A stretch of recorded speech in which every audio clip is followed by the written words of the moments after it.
พพะคาโรหังกะอัปปะติโยมิสัพพะคาโรหังกะอัปปะติโยมิสัพพะคาโรหังกะอะโรติมิสัพพะคาโรหังกะอะหังอะหังสัพพะคาโรมัสสิโยตัสสะภะคะวะโตอะระหะโตสัมมาสัมพุทธัสสะโลกัสสะนะปะเตปะกามิสัพพิสุทธิสัมปุริโยสัมมิติติสัพพิสุทธิสัมปุริโยสัมมิสัพพิสุทธิสัพพิสุทธิสัพพิสัมปุริโยสัมมินะโพธิวังกัสสะมินะโพธิวังกัสสะมินะโพธิวังกัสสะมิสัมมิ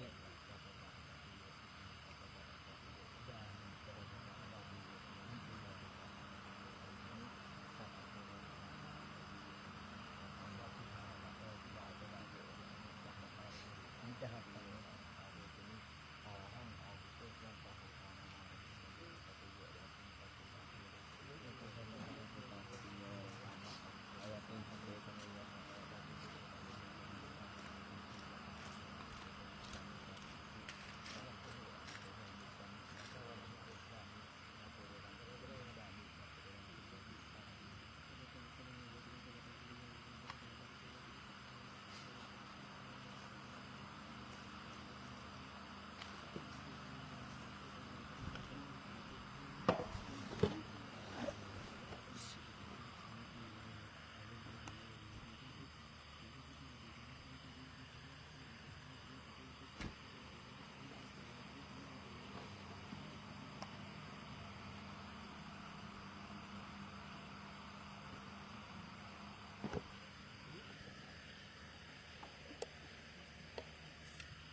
นี่ซะนี่เป็นมืดหน่อย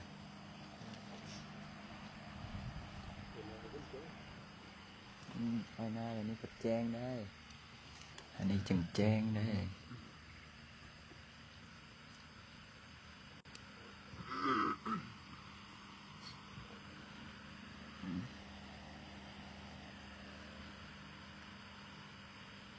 แต่น่าจะไม่ได้นั่งเอียงไปทางนี้มา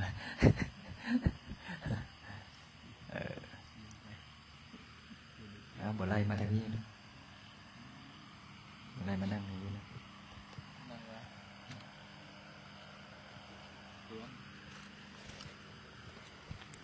ฝนตกไหม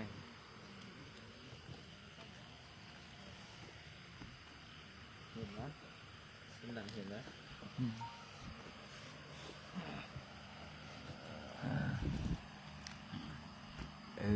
นี่ก็ยังใครในหนึ่งกอ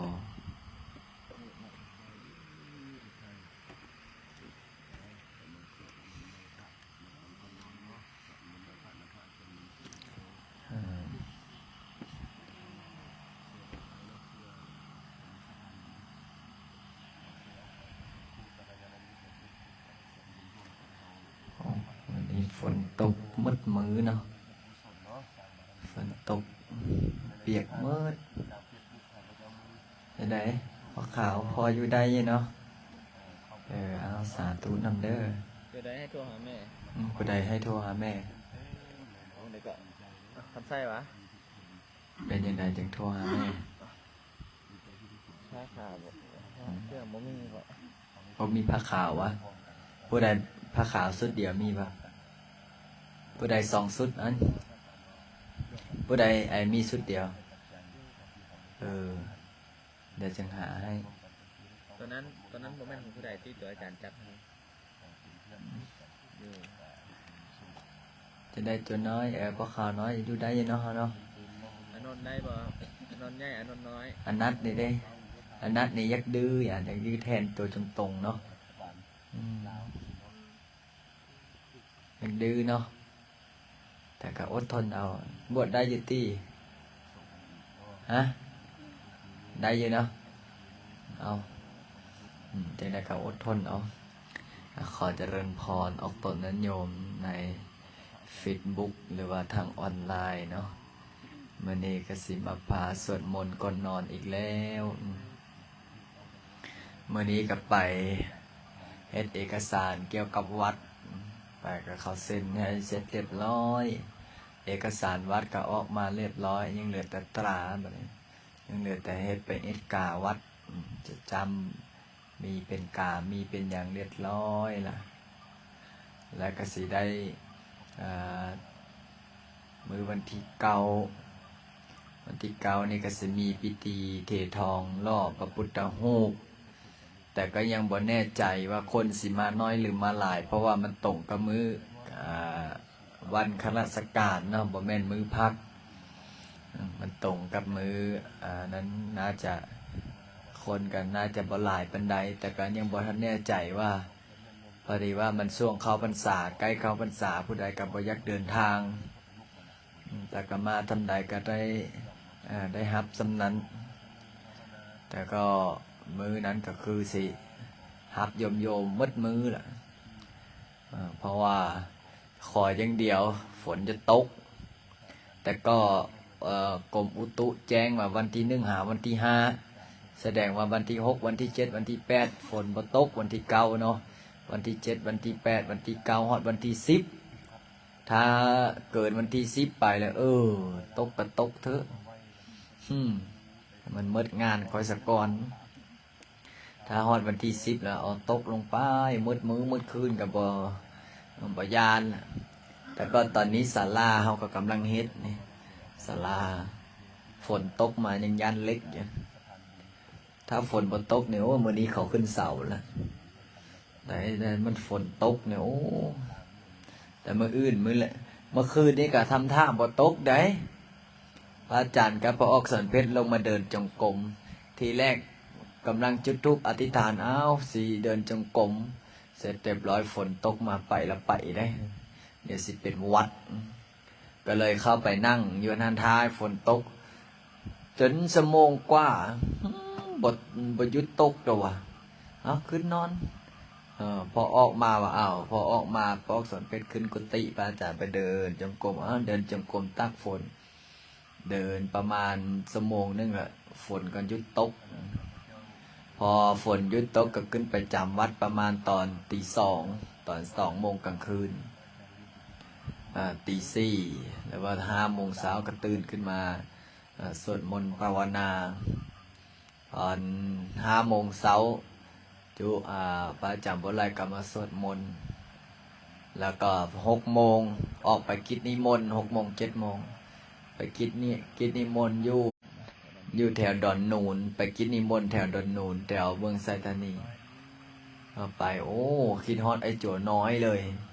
เพราะว่าไปสั่นอาหารแซ่บหมดเลยบุฟเฟ่เดี๋ยวสักมื้อสิจัดถวายจั่วเนาะยากจังวะเดี๋ยวสิเปลี่ยนใจว่าได้กินอาหารแซ่บบ่อยากซิกเลยเดี๋ยวสิเฮ็ดหม้อไฟสักมื้อเนาะเดี๋ยวให้แก๊งเฮามาก่อนถ้าคณะนั้นมาก่อนถ้าคณะนั้นมาก็สิเฮ็ดถวายไอ้จั่วน้อยหาไอ้จั่วน้อยมาก่อนทีนี้ไปฮอดก็สั่นเสร็จเรียบร้อยขากลับมาท่าพอออกสอนเพชรทาแล้วทาอีกหูบ่ทาอย่างเราก็ว่าอาจารย์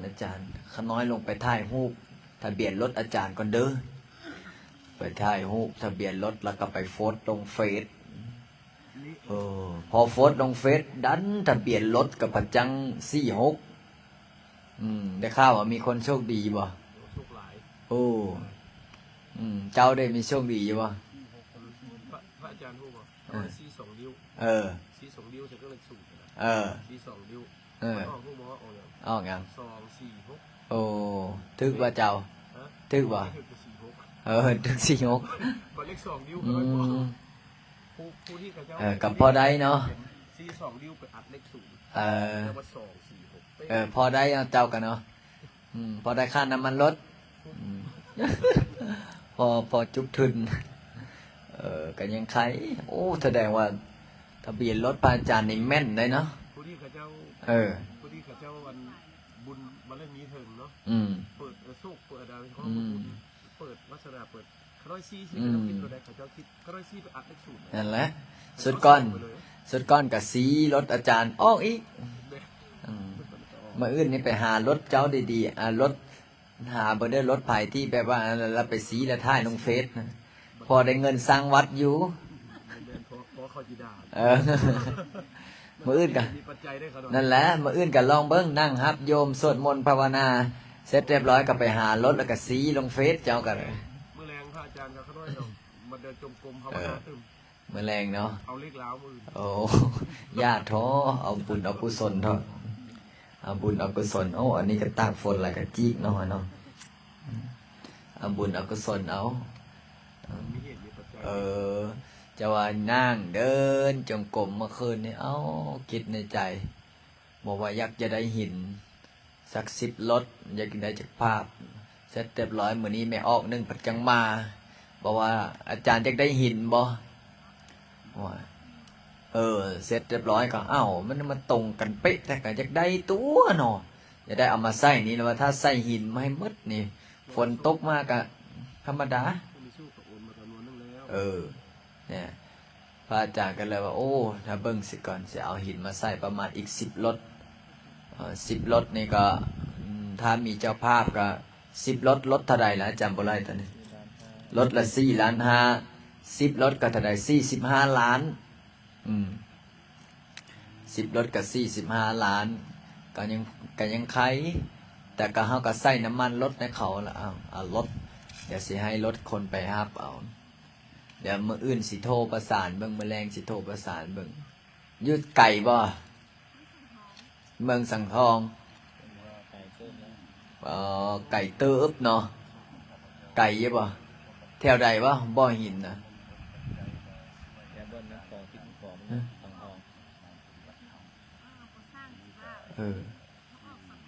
บ่สังทองบ้านเฮาไปข้ามโอ้ไก่อยู่ดิแต่ก็พอตีบ่ฮอดสนาคามดีโอ้ถ้าฮอดสนาคามสิพอดีแหละไปกลับละ4 ล้านน้ำมันค่าแต่ก็10 คันนี่ก็โอ้ขอยสิหารถใหญ่ๆไปเอากับปานนี้รถหลุนแบบเอาไปใส่แล้วบอนกองหินแล้วโวบลงพุ่นเนาะคักคักแท้เอาจนเราว่าป้าอาจารย์คือเอารถใหญ่มาเอามาฮอดออกตนยันโยมมื้อนี้ก็โอ้มาร่วมบูชาทองสร้างพระก็ถ้าพอได้ปัจจัยเอาไว้ถ้าสร้างวัดสร้างว่าสร้างพระพุทธรูปนำกันตอนนี้ก็กำลังพัฒนาได้มาเท่าใดก็หมดเห็นอาจารย์บ่ไล่เขียนบินมาเมื่อกี้นี่โอ้หมดหลายร้อยล้านจากซ้ำใดจังซ้ำคิดนำเงินล้านหลายหัวจะเริ่มล้านขึ้นแล้ว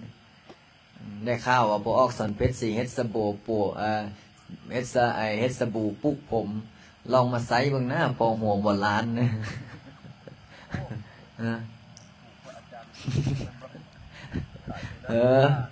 ถ้าเอาลองพูดหัวพระอาจารย์เริ่มนั้นล้านถ้าเฮ็ดสบู่มาขายแล้วผมพระอาจารย์ขึ้นนี่เบ้อรับรองรวยแน่นอนเจ้าสิบ่เฮ็ดหยังล่ะผลิตภัณฑ์นี่ สบู่อีหยังสบู่ปลุกผมโอ้ยครับอันนี้เฮ็ดจังได๋จักสิใส่หยังก็บ่ทนดอกเบิ่งหลานออกล้นมือละเส้นนั่นนี่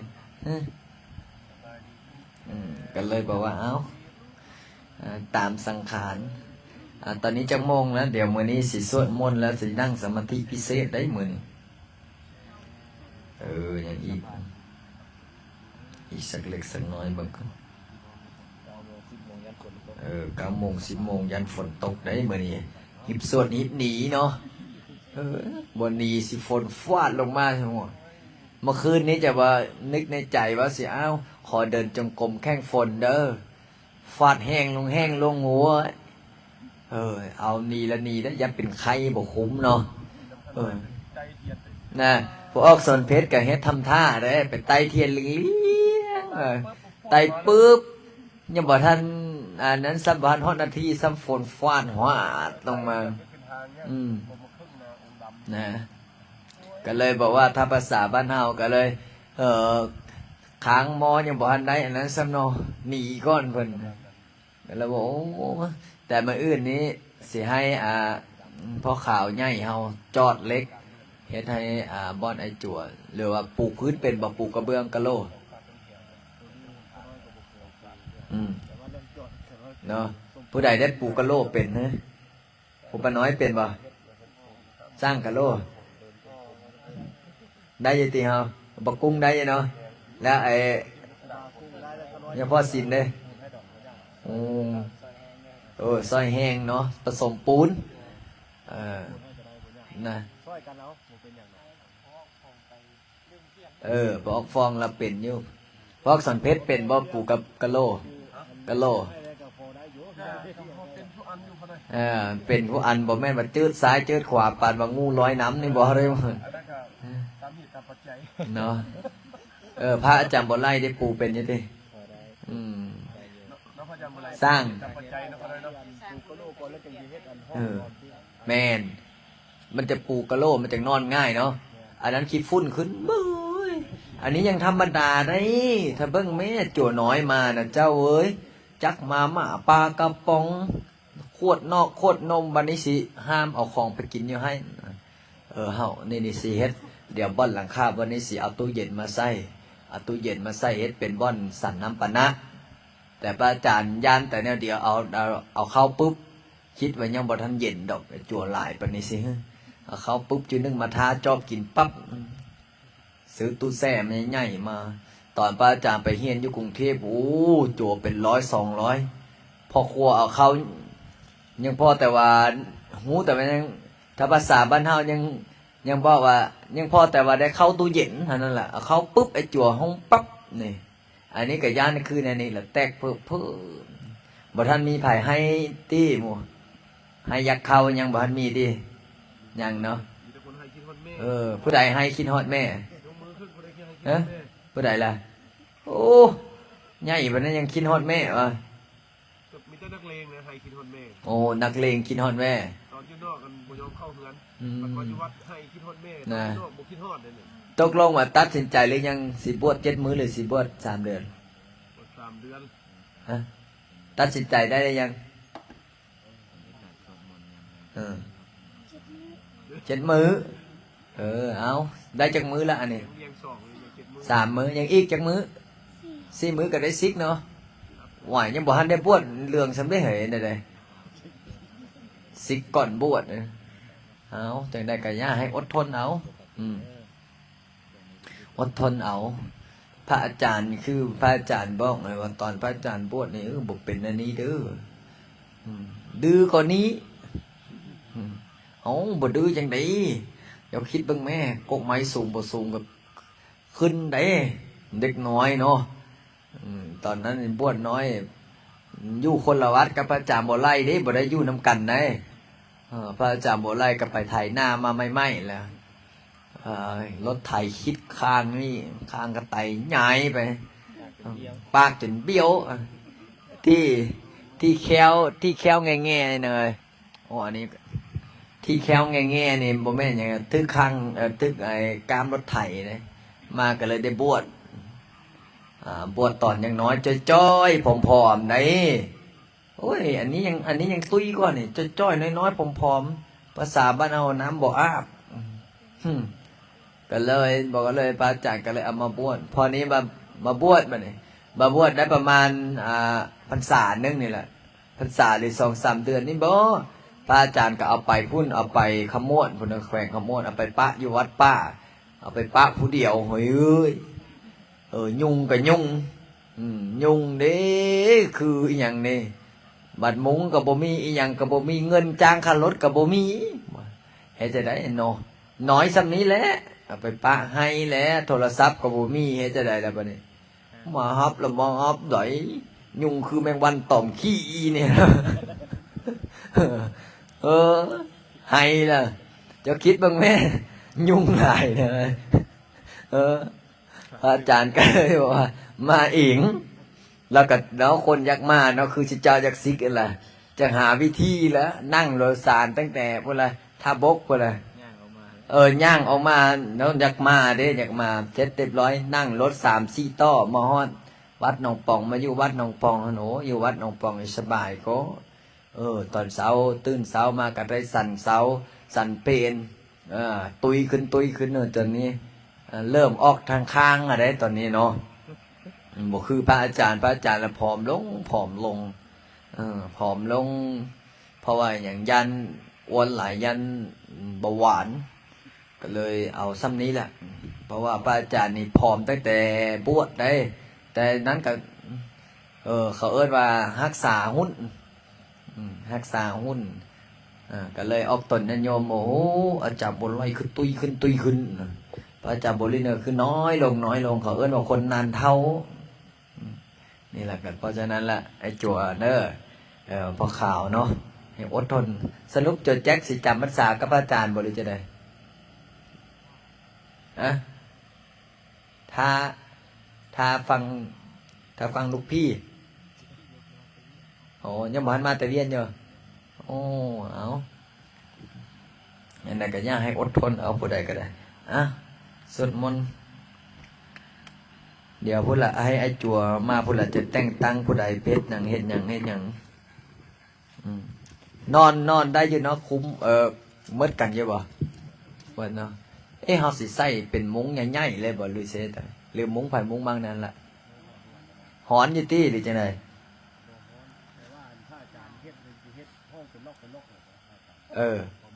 แม่นบอกกันซื่อๆนะเพียงเอิกนี่นะพ่อให้เด็กน้อยบ่ยอกกันนะ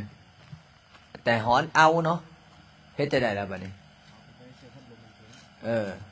ก็หอนก็อดเอาแล้วเนาะการได้3ห้อง4ได้อย่างน้อยก็ต้อง3กันพอให้เขาบ่ยอกกันนี่นะเพื่อจับแยกกันจั่วดื้อแต่มันก็สิยักหอนหน่อยนึงแต่ก็อดเอาระวังหอนกับบ่ได้นอนนี่เอาหอนดีกว่าเนาะติดพัดลมพัดถึงกับบ่หอนหมุนห้องนึงพิเศษบ่ต้องติดเอาห้องนึงติดห้องนึงพิเศษผู้ใดดื้อไม่ให้นอนนั้นผู้ใดดื้อผู้ใดมักกินน้ำกระท่อมลองเอาไปสัมมนานะแต่คือบ่ได้กินหลายมื้อเลยสิแม่คิดฮอดมันแล้วบ่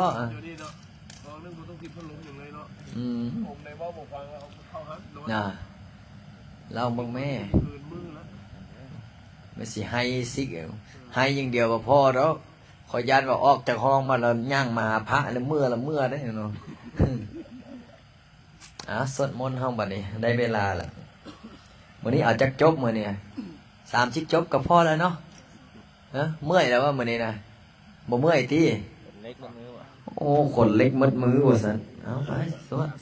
30พระก็เมื่อยคือกันนะหมู่เอ้ยมาหันหน้าหันไม่ออกคำแก้วเฮงเมื่อยกว่าหมู่แล้วไม่ออกคำแก้วไม่ออกคำแก้วเฮงเมื่อยกว่าหมู่ล่อยเลยนะมันบ่มีโชคเด้ดีแต่บ่ได้ดมยา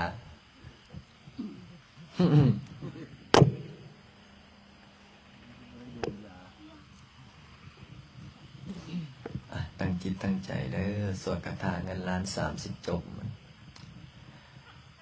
อะระหังสัมมาสัมพุทโธภะคะวะพุทธังภะคะวันตังอะภิวาเทมิสาวกขาโตภะคะวะตาธัมโมธัมมังนามัสสามิสุปฏิปันโนภะคะวะโตสาวกสังโฆสังฆังนะมามินะโมตัสสะภะคะวะโตอะระหะโตสัมมาสัมพุทธัสสะนะโมตัสสะภะคะวะโตอะระหะโตสัมมาสัมพุทธัสสะนะโมตัสสะภะคะวะโตอะระหะโตสัมมาสัมพุทธัสสะพุทธังสรณัง คาสามิธัมมังสรณังคาสามิสังฆังสรณังคาสามิตุติยามปิพุทธังสรณังคาสามิตุติยามปิธัมมังสรณังคาสามิตุติยามปิสังฆังสรณังคาสามิตติยามปิพุทธังสรณังคาสามิตติยามปิธัมมังสรณังคาสามิตติยามปิสังฆังสรณังคาสามิปานาติปาตาเวรมณีสิกขาปะทังสัมมาทิยามิอาทินาทานาเวรมณีสิกขาปะทังสัมมาทิยามิคาเมสุเมสะจาราเวรมณีสิกขาปะทังสัมมาทิยามิโมสาวานาเวรมณีสิกขาปะทังสัมมาทิยามิสุลาเมลัยมาสปะมานาสนาเวรมณีสิกขาปะทังสัมมาทิยามิอิติปิโสภะคะวะอะระหังสัมมาสัมพุทโธวิชาญาลนะสัมปันโนสุขโตโลกวิโทอนุตตรบุเรสธรรมสารติสัพพะเทวมโนสานังพุทโธภะคะวะติสวากขาโตภะคะวะตานะโมสัมติทิโกอาการนิโกอิปัสสิโกโอ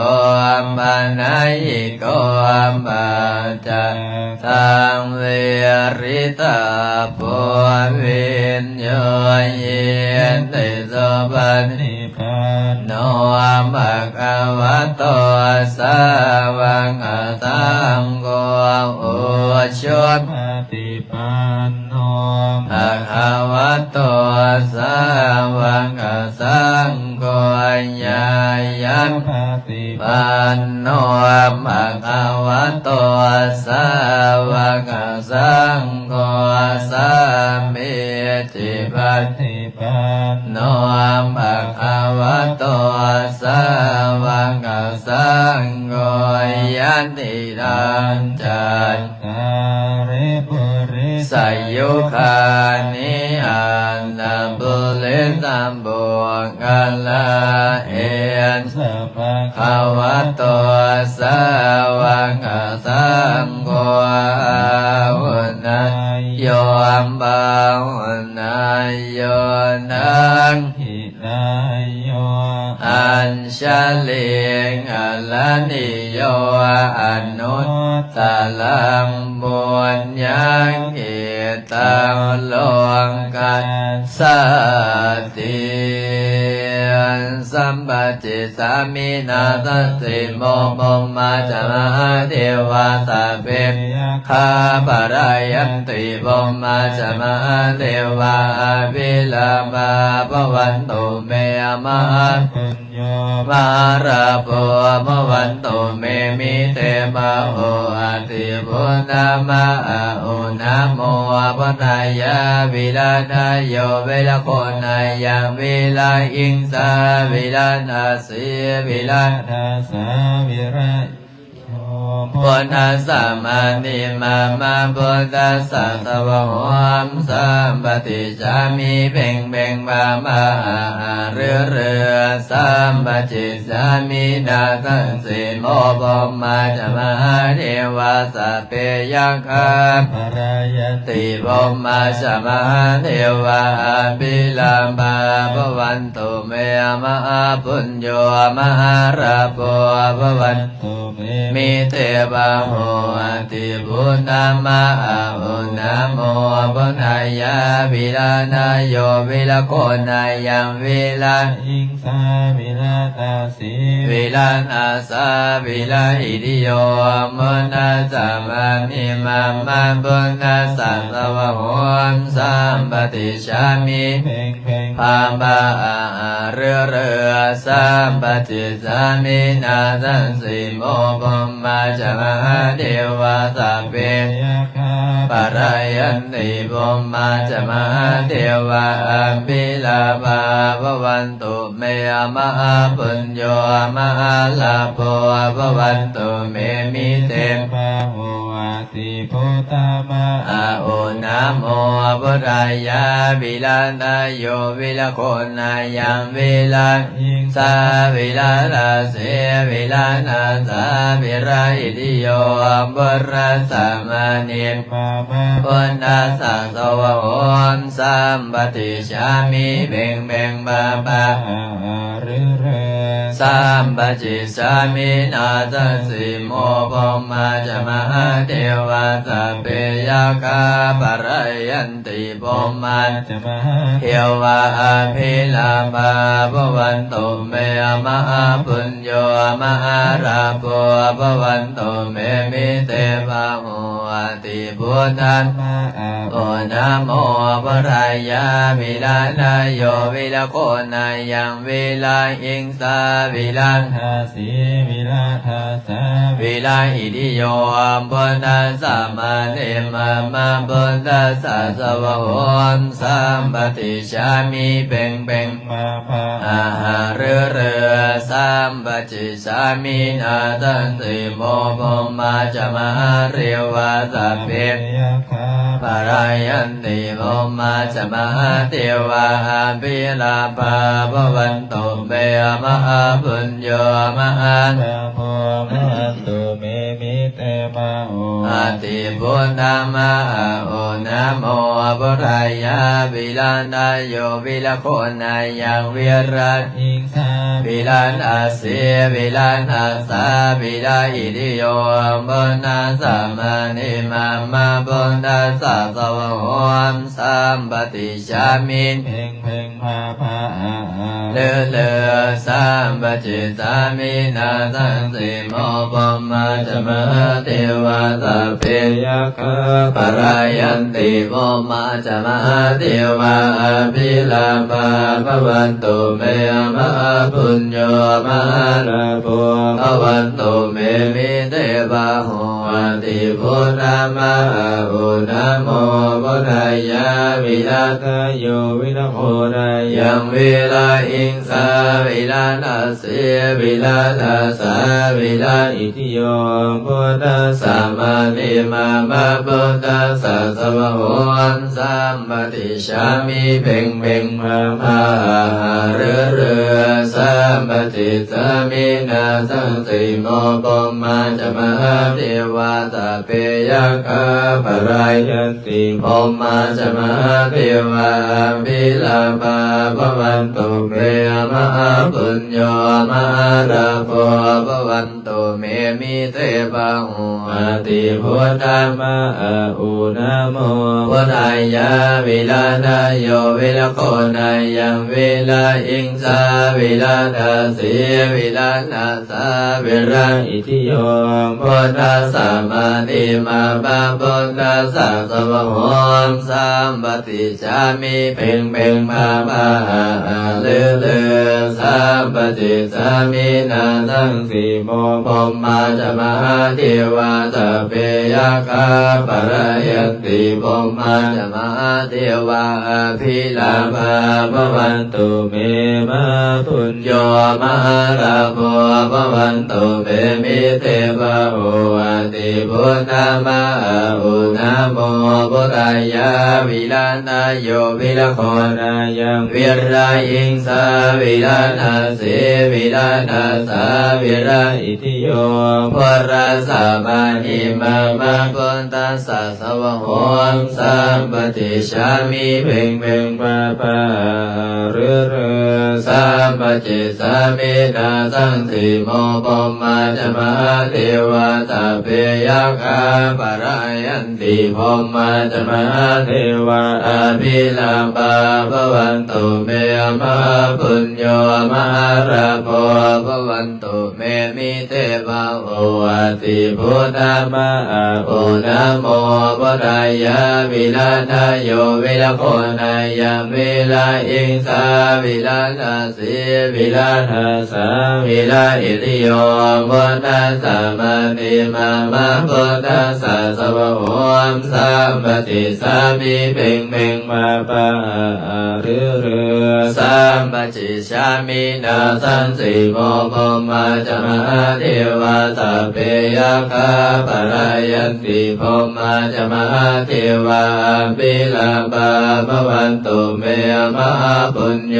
มหาราโภภวันตุเมมิเทภาโอวาติพุทธมะอุนะโมพุทธายะวิลานาโยวิลโคนายังวิลาอิงสาวิลาราสีวิลานาสาวิลาอิติโยพุทธัสสะมานิมามาพุทธัสสะสวะโหมสัมปติชามิเพ่งเพ่งมาปะเลือเลือสัมปจิชามินาสังสีโมภมมาจะมหาเทวาสัพเพยัคฆาปะรายันติพรหมาจะมหาเทวาอภิลาภาภวันตุเมมหาปุญโยมหาลาโภ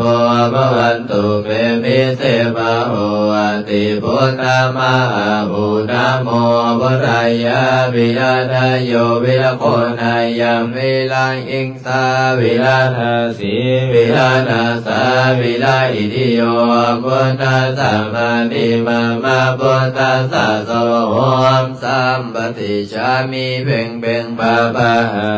เรือเรือสัมปจิสามินาสังสีโมภมมาจะมหาเทวาสัพเพยัคฆาปะรายันติพรหมาจะมหาเทวาภิลาภาภวันตุเมมหาปุญโยมหาราโภภวันตุเมมิเทวะโอวาติพุทธมะอุนะโมพุทธายะวิลานาโยวิลโคนายังวิลาหิงสาวิลานาสีวิลานาสาวิลาอิทิโยพุทธัสสะมานิมามาพุทธัสสะสวะโหมสัมปติชามิเพ่งเพ่งมาปะเลือเลือสัมปจิชามินาสังสีโมภมมาจะมหาเทวาสัพเพยัคฆาปะรายันติพรหมาจะมหาเทวาอภิลาภาภวันตุเมมหาปุญโยมหาราโภภวันตุเมมิเทวะโอวาติพุทธมะอุนะโมพุทธายะวิลานาโยวิลโคนายังวิลาอิงสาวิลานาสีวิลานาสาวิลาอิทิโยพุทธัสสะมานิมามาพุทธัสสะสวะโหมสัมปติชามิเพ่งเพ่งภาภาเรือเรือสัมปจิสามินาสังสีโมภมมาจะมหาเทวาสัพเพยัคฆาปะรายันติพรหมาจะมหาเทวาภิลาภาภวันตุเมมหาปุญโยมหาราโภภวันตุเมมิเท อะติโพธามะอุนะโมพุทธายะวิราชโยวิรโคนายังวิราอิงสาวิราชสีวิราชสาวิราอิริโยพุทธัสสะปฏิมามาพุทธัสสะสวะโหมสามปฏิสามิเพ่งเพ่งบาบาเลือเลือสามปฏิสามินาสังสีโมบมาจมาเทวาตาเปยคาปะรายันติโมมาจมาเทวาพิลาภาภวันตุเมมหาปุญโญมหาลาภ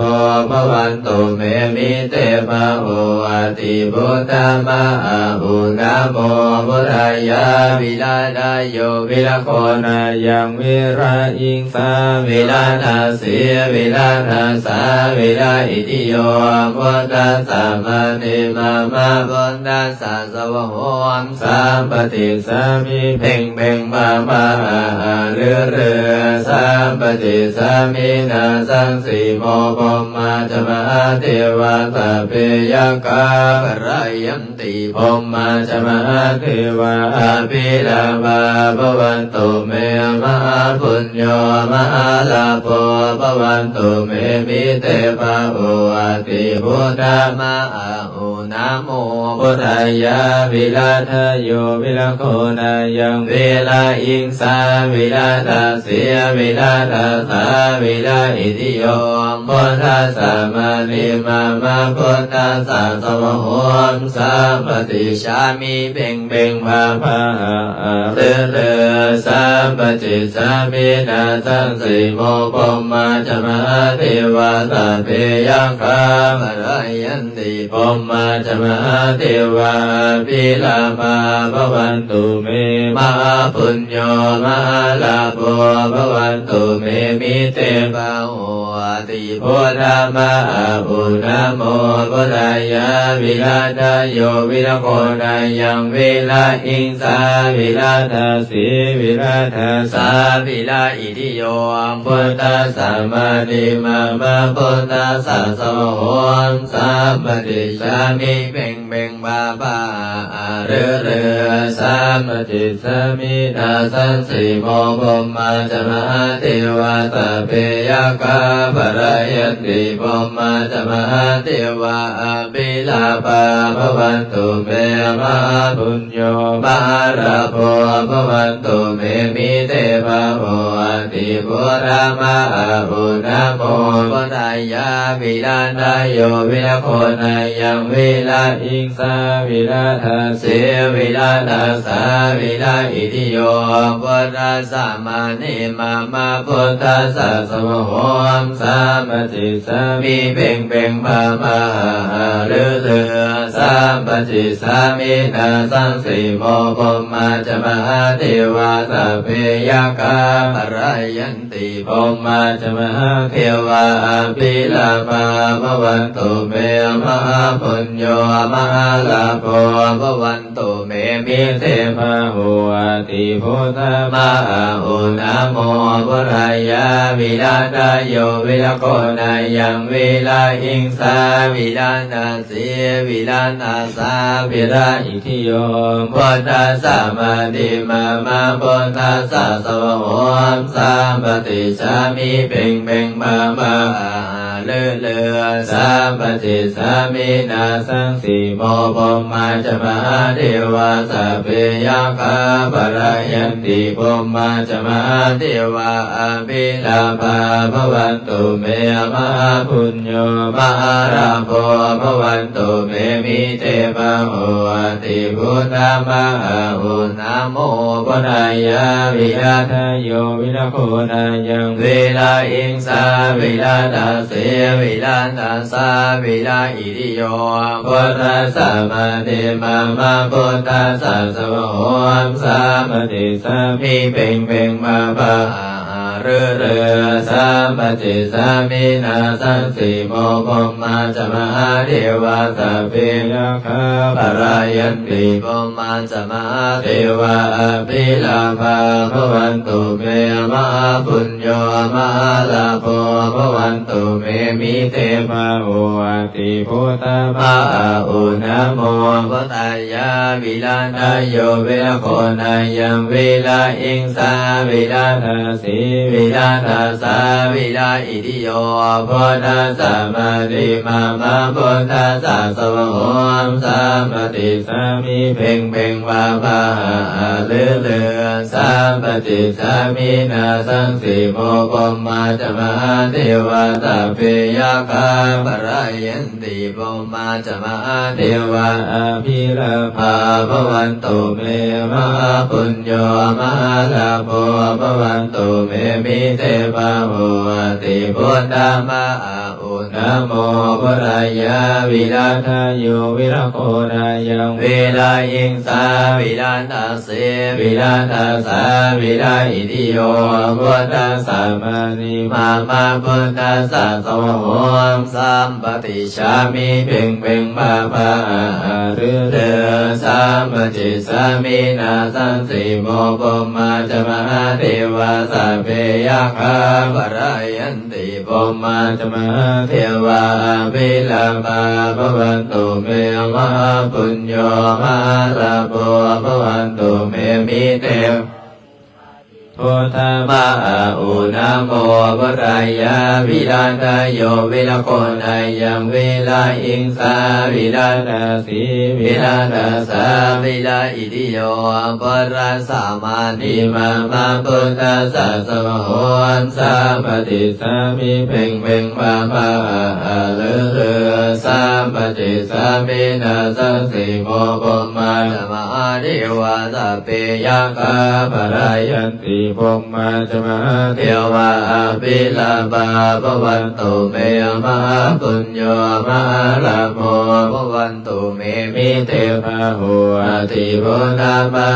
อุณโม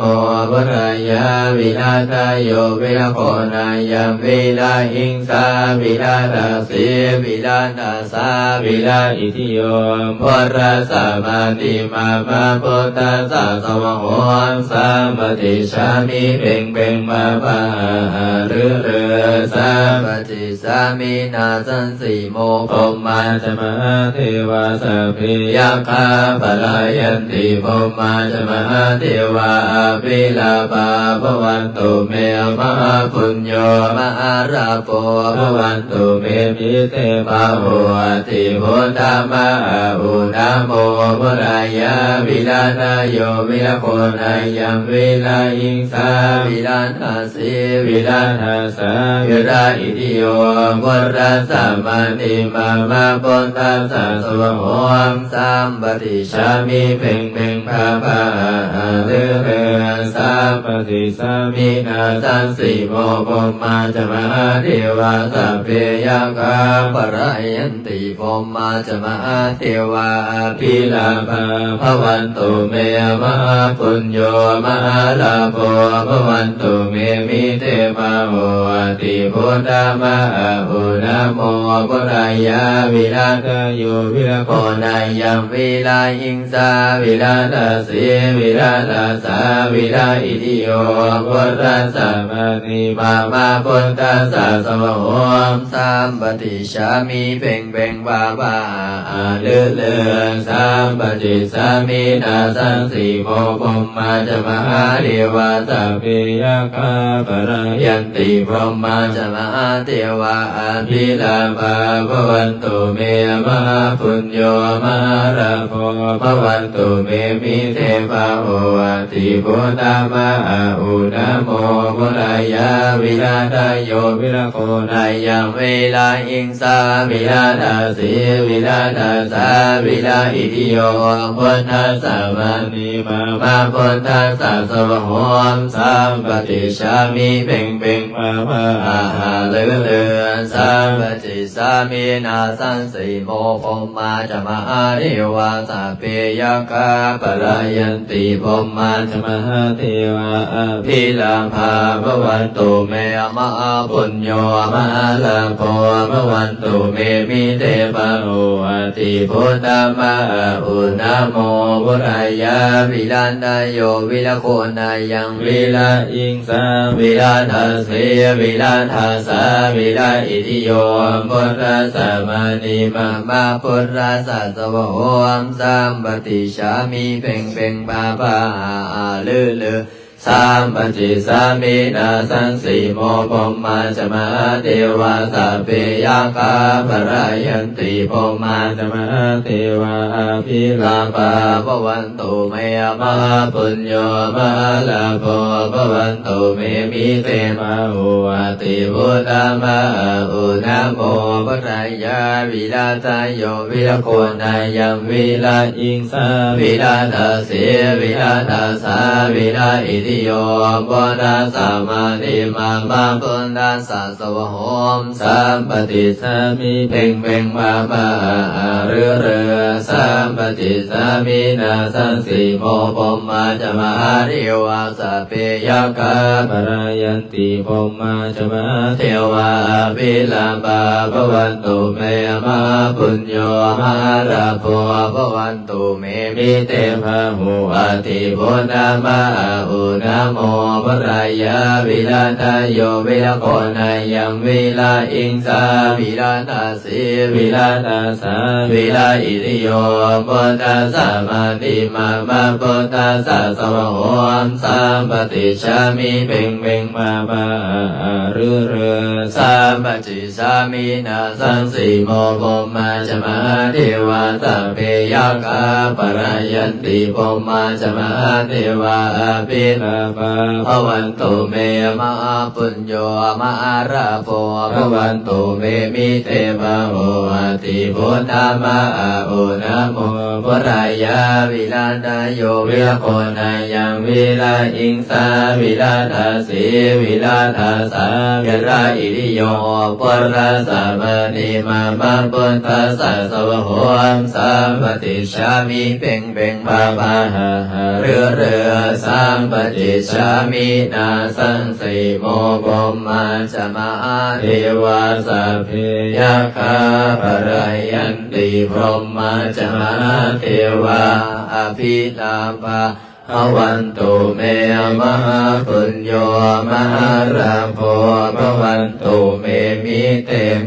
โออาติพุทธมะอุณโมพุทธายาวิลาทโยวิลโคนายังวิลาอิงสาวิลาทัสสีวิลาทัสสะวิลาอิทิโยพุทธัสสะมานิมาพุทธัสสะสวะโหม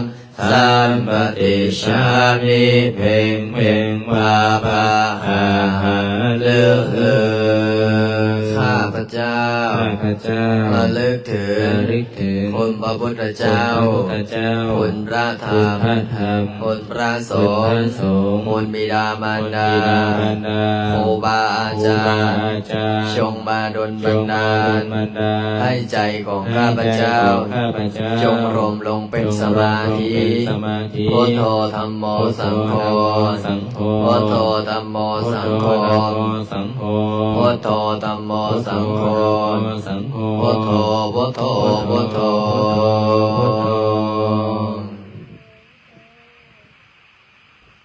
ลำดับต่อไปอาจารย์สิได้พานั่งสมาธิภาวนาเบื้องต้นเขาได้ไหว้พระสวดมนต์แล้วก็ลำดับต่อไปก็สิได้นั่งกำหนดจิตอธิษฐานหายใจเข้าพูดหายใจออกโทปิดก็ได้เสียงพัดลมจะได้เบิ่งจิตเบิ่งใจตนเองจะได้ฟังเสียงกบเสียงเคียดเอาปิดก็ได้พัดลมมันจะบ่ได้พัดซ้ายพัดขวา ให้ตั้งจิตตั้งใจเด้อภาวนาพ่อแม่ครูบาอาจารย์เป็นพาพืชปฏิบัติหาโอกาสได้ยากเพราะว่าคู่มือนี่คนสิ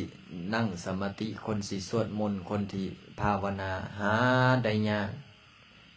เพราะว่าหยังเพราะว่าวัดทุกมือนี่หาคนเขาสวดมนต์นั่งสมาธิภาวนานี่ดึงเขาวัดนี่โอ้ยป่านมันดึงไปใส่ไม่ออกพอออกเลยเพราะว่าอย่างทุกมือนี่โลกมันเปลี่ยนไปโลกมันเปลี่ยนแปลงดึงคนเขาวัดนี่ดึงเขายากไม่ออกพอออกดึงเขาคนเขาวัดเขาวานี่ดึงยากหาก็ยากหาคนเขาวัดหาคนเขามาสวดมนต์นั่งสมาธิคือเฮ็ดคู่มือนี่เพราะว่าอย่างฮอดเวลาโมงบางคนก็นอนฮอดเวลาโมงก็ไปเฮ็ดเวียกเฮ็ดงานกลับมาเฮือนแล้วมันเมื่อยมันบ่มีอารมณ์ที่จะสวดมนต์นั่งสมาธิภาวนาอันนี้ดีที่สุดละเฮาได้มานั่งสมาธิสวดมนต์ภาวนาสร้างน้ำกระทำบุญให้กับตัวเองบางคนเนาะหาโอกาสหาเวลายากจะมาสวดมนต์บอกว่าโอ้ยขันน้อยสิพ้นละอาจารย์เลยให้บำนาญพ้นละให้เกษียณพ้นละบำนาญพ้นละอายุ50พ้นละจังเข้าวัดซะตอนนี้ขน้อยยังเฮ็ดเวียกตอนนี้ขน้อยยังเฮ็ดงานบ่มีโอกาสนั่นแหละขน้อยขอเฮ็ดเวียกก่อนเด้อนี่พอตอนอายุ30-40เพิ่นก็อ้างว่าเฮ็ดเวียกเฮ็ดงานพออายุ60อายุ50-60ขึ้นไปก็อ้างว่าโอ้อาจารย์เอาหลานบ่มีผู้ใดเอาลูกบ่มีผู้ใดเอาหลานแน่ขออ้างเริ่มมาแล้วได้บ่มีผู้ใดเอาลูกบ่มีผู้ใดเอาหลานเบิ่งลูกเบิ่งหลานให้เขาพออายุ70 80 90นี่กินก็ได้ว่ากินบ่ได้กินก็ว่าได้กินเพิ่นเฒ่าเพิ่นแก่สลาหูก็นวกตากระบอดแอวก็เจ็บขาก็เจ็บแข้งเจ็บขาไปซั่นน่ะเนี่ยหลายคนยังบอกว่าอาจารย์ลินเป็นหยังอาจารย์คือฟ้าวสร้างวัดแต่อายุยังน้อยสิเอาเงินมาแต่ไสสร้างสิเอากำลังศรัทธามาแต่ไสสร้างงบมหาศาลอาจารย์คือบ่ท่าฮอดอายุ50ก่อนพระอาจารย์ก็เลยว่าโอ้ยโยมเอ้ยถ้าพระอาจารย์อายุ50นะพอออกไม่ออกตนญาติโยมคือสิบ่ได้สวดกุศลาแล้วคิดเบิ่งสมมุติว่าตอนนี้พระอาจารย์อายุ26อายุ25อายุ26ถ้าอีก50ปีก็เบิ่งอีกประมาณ25-26ปีเนาะจุพอออกไม่ออกพระอาจารย์คิดว่าน่าจะไปหมดแล้วนะสมมติว่าพระอาจารย์ทาหลายปานนั้นนะคือสิได้สวดกุศลาคือสิได้ไปสวรรค์ชั้นฟ้าหมดแล้วนะพระอาจารย์ก็เลยว่าค่อยเฮ็ดค่อยเป็นค่อยไปค่อยสร้างค่อยสาออกตนนิยมก็ช่วยอุปถัมภ์อุปทานอย่างที่พระอาจารย์กำลังเฮ็ดบอนสวดมนต์นั่งสมาธิคู่มือนี่ออกตนญาติโยมก็มาช่วยสมทบทุนในการสร้างการสาสมทบทุนในการพัฒนาวัดวาเป็นบ่อนไว้ให้สวดมนต์ถือศีลปฏิบัติธรรม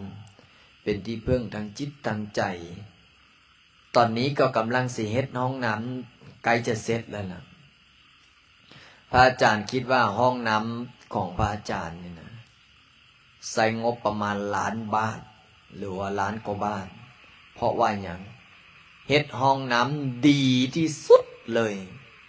ขนาดกุฏินอนของพระอาจารย์แท้ๆปวกยังขึ้นแต่ห้องน้ำนี่ผู้ใดมาเห็นกับป้ายห้องน้ำอาจารย์ลินเฮ็ดคืองามแท้ห้องน้ำอาจารย์ลินเฮ็ดคือหรูแท้ห้องน้ำอาจารย์ลินเฮ็ดคือมาตรฐานแท้พระอาจารย์ก็เลยบอกว่าออกตนญาติโยมเอ้ย เฮาเข้าห้องน้ำอยากให้มันสะอาดเวลาเฮาไปปลดทุกข์เวลาเฮา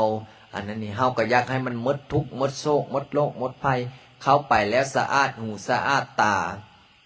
เข้าวัดเข้าว่าแล้วไปเข้าห้องน้ำสะอาดหูสะอาดตาปลดทุกข์ด้วยความบ่ขี้เลียดบ่ขยะขยงเห็นบ่เฮาไปเข้าห้องน้ำบางบ่อนโอ้ยเหม็นทั้งยาสูบกระดาษทิชชู่อลุงตุงนังแต่ถ้าเข้ามาห้องน้ำพระอาจารย์กำลังสิสร้างนี่สร้างเสร็จนี่โอ้ยให้คนทำความสะอาดงามๆมาเห็นแล้วสะอาดหูสะอาดตาสะอาดใจเวลามานั่งสมาธิภาวนามันก็จิตใจมันก็สงบนี่มันบ่ส่งออกซ้ายออกขวาแต่ถ้ามาแล้วห้องน้ำก็สกปรกจักอีหยังโอ้ยนี่ใจมันก็บ่สะอาดเห็นบ่ออกตนโยมมาหาพระอาจารย์ผู้ใดได้มาแล้วอยากมาอีกผู้ใดมาแล้วอยากมาอีกผู้ใดมาแล้วอยากมาอีกมาสวดมนต์นี่เพราะฉะนั้นแหละพอออกไม่ออกเด้อเฮ็ดห้องน้ำงามเอาไว้ให้ออกตนโยมมาปลดทุกข์เอาไว้ออกตนโยมมาล้างมือมีทั้งแหวนมีทั้งกระจกติดแผ่ดอกแผ่ดานยังดียังงามมือถ้าภาษาบ้านเฮาแม่นนอนใดพุ่นล่ะเฮ็ดงามอีหลีได้ถ้าเบิ่งถ้ามันแล้วพระอาจารย์ที่ถ่ายรูปถ่ายวิดีโอให้คณะสายบุญสายญาติธรรมได้เบิ่งได้เห็นตอนนี้ก็กำลังจะติดกะโหลติดกระเบื้องให้มันแล้วงามอันนี้คือห้องน้ำแล้วลำดับต่อไปคือศาลาน้อยศาลาน้อยก็คือบ่อนพักของพระอาจารย์และก็รับออกตนโยมมาถวายสังฆทานกทานและก็สวดมนต์ได้ศาลา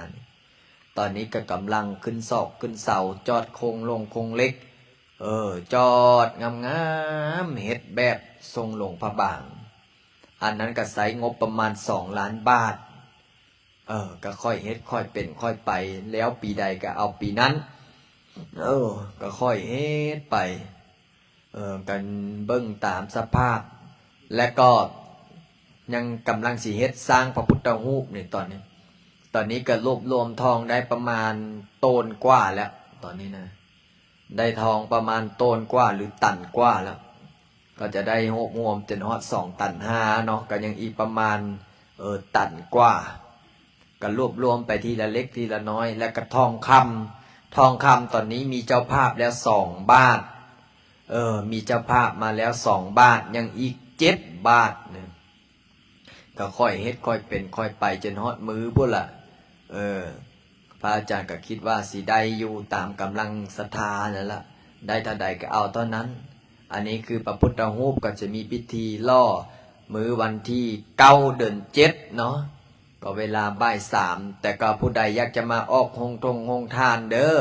ยมพ่อยมแม่ยมพี่คณะสายบุญสายญาติธรรมผู้ใดอยากจะมาออกโรงทานก็สามารถมาได้มื้อวันที่9 เดือน 7นี่แหละเริ่มให้บูชาทองก็ตั้งแต่เช้าเนาะแล้วก็ตอนบ่าย 3ก็จะมีพิธีเททองล่อพระพุทธรูปแล้วก็ได้นิมนต์พ่อแม่ครูบาอาจารย์อันนี้ก็คือเว้าถึงการสร้างพระพุทธรูปและก็สร้างลานธรรมก็คือนี่แหละเห็นน้ำกันนี่แหละบ่อนสวดมนต์บ่อนนั่งสมาธินี่แหละก็กำลังจะเฮ็ดกำลังจะปูพื้นแล้วก็กำลังจะก่อฐานพระพุทธรูปฐานพ่อปู่แม่ย่าฐานพระธาตุเจดีย์กำลังก่อขึ้นก็ใช้งบอันนี้ก็รวมๆก็ประมาณ2 ล้านพระอาจารย์ยังคิดในใจว่าถ้าบ่มีส่วนกระถางเงินล้านนี่คือสิบ่แล้วอันนี้ก็ค่อยเฮ็ดค่อยเป็นค่อยไปค่อยเฮ็ดค่อยเป็นค่อยไปเริ่มก็สร้างโตขึ้นไปเรื่อยๆเนี่ยแต่ก็น่าจะให้เสร็จให้ทันช่วงเข้าพรรษานี่แหละแล้วก็ค่อยเฮ็ดค่อยขึ้นไปเรื่อยๆใช้งบมหาศาลออกตนโยมใช้งบมหาศาลเนาะแล้วก็ยังไอ้จั่วไอ้เนนได้ย้อนไอ้จั่วไอ้เนนมาซอยเวียกซอยงานโยมพ่อโยมแม่โยมพี่แล้วก็มีพอออกไม่ออกมาซอยเวียกซอยงานนำดีอกดีใจแล้วก็มีครูบาอาจารย์มาซอยเนี่ยตอนนี้ก็มีครูบากุ้งครูบาน้อยครูบาศิลป์พระอาจารย์บัวไลแล้วก็พระอาจารย์เองแล้วก็มีสังสามนอกสามเณรรวมๆก็เกือบ30แล้วเนาะ คือสิหยุดเอาซ้ำนี้แล้วล่ะถ้าฮับต่อไปนี่ย่านแม่นบ่มีข้าวให้กินเพราะว่ามันหลายพอออกไม่ออกบิงทำบ้านก็จักสิไปบิงทั้งใดเป็นสายเป็นยาวบุญบุญอยู่โอ้ยพระอาจารย์ก็อยากฮับสุดขีดแต่ถ้าบ่ดื้อนี่ก็สิฮับแต่ถ้าผู้ใดดื้อนี่อยู่นอกแล้วกินน้ำท่อมเข้ามาแล้วยังพาต้มน้ำท่อมถวายนี่ก็คือสิบ่ไหวเพราะว่าอีหยังเพราะว่ายานพระอาจารย์ก็ยานเพราะว่าวัยรุ่นเด็กเนาะเด็กน้อยเนาะกำลังขึ้นใหม่พอมาอยู่กับพระอาจารย์โทรศัพท์ก็บ่ให้เล่นก็เลยมาฝึกตนเองว่าซั่นซะอย่างพอเคาะพอข่าวกำลังมาใหม่นี่เนาะมาฝึกมาฝนตนเองมาให้เฮ็ดให้เป็นคนดีเฮามาดีจักมาเป็นคนดีอยู่วัดพระอาจารย์ลิ้นนี่ซะเพราะฉะนั้นแล้วโยมพ่อโยมแม่โยมพี่ทั้งหลายพระอาจารย์ก็แจ้งข่าวบุญไปอย่างนั้นเนาะแจ้งข่าวบุญให้หูนำกันพระอาจารย์สิยึดติการใช้เสียงเพื่อกำหนดจิตอธิษฐาน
ใจแผ่เมตตาสัพเพสัตตาสัทธาโหนตุอาเวลาสุขชีวิโนขอให้สัตว์ทั้งหลายจงเป็นผู้บ่มีเวรต่อกันและกันจงเป็นผู้ดำรงชีพอยู่เป็นสุขทุกเมื่อเถิดกาตังปุญญังปรังไมหังสัพเพภาคีภวันตุเตขอให้สัตว์ทั้งสิ้นนั้นจงเป็นผู้มีส่วนได้เสวยผลบุญทันที่ข้าพเจ้าได้บำเพ็ญแล้วนั่นเถิดอรหังสัมมาสัมพุทโธภะคะวาพุทธังภะคะวันตังอภิวาเทมิสวากขาโตภะคะวะตาธัมโมธัมมังนามัสสามิสุปฏิปันโนภะคะวะโตสาวกสังโฆสังฆังนามามิสาธุสาธุสาธุอนุโมทามิพระอาจารย์ขออนุญาตปิดไลฟ์ท่านี้กันเด้อโยมพ่อโยมแม่โยมพี่ท่านใดอยากจะเป็นเจ้าภาพเจ้าศรัทธาร่วมบุญสร้างพระพุทธรูปเนาะก็สามารถอินบ็อกเข้ามาได้หรือว่าโยมพ่อโยมแม่โยมพี่ท่านใดอยากจะเป็นเจ้าภาพทองเนาะทองคำนะทองคำใส่แพ็กเกจเพิ่นเนาะก็สามารถมาร่วมบริจาคได้เด้อเหมือนก่อนก็มีโยมแม่ท่านหนึ่งเนาะบริจาคทองคำมาบาทหนึ่งเพื่อที่จะเอาบรรจุใส่เกจและหัวใจเพราะฉะนั้นละโยมพ่อโยมแม่โยมพี่ท่านใดอยากจะร่วมอุปโภคทนาก็สามารถมาร่วมได้เด้อสาธุสาธุ